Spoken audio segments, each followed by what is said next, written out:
కోటాను కోట్ల హృదయాలకు వీణుల విందును అందించినటువంటి ఆ స్వరం మొగబోయింది. అవును, ప్రముఖ గాయని ఎస్ జానకి కన్నుమూశారు.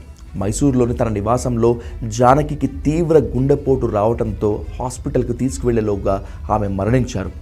ఆసుపత్రిలో చికిత్స పొందుతూ తుదిశ్వాస విడిచారు జానకి అనే వార్తలు వస్తున్నప్పటికీ ఆమె మనవరాలు పెట్టినటువంటి ఇన్స్టాగ్రామ్ పోస్ట్ ద్వారా మాత్రం ఆమె మార్గం మధ్యలోనే ఆమె మరణించినట్లుగా తెలుస్తోంది. ఇదిలా ఉంటే 1938 ఏప్రిల్ 23న గుంటూరులోని రేపల్లె తాలూకా పల్లెపట్ల గ్రామంలో జన్మించారు ఎస్ జానకి. నైటింగేల్ ఆఫ్ ఇండియాగా ఎస్ జానకి పేరుంది.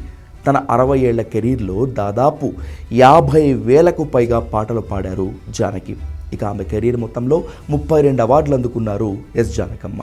ఇదిలా ఉంటే కొద్ది నెలల క్రితం అనారోగ్యంతో జానకమ్మ కుమారుడు మృతి చెందడంతో ఆమె డిప్రెషన్కి లోనైనట్లుగా చెప్తున్నారు కుటుంబ సభ్యులు.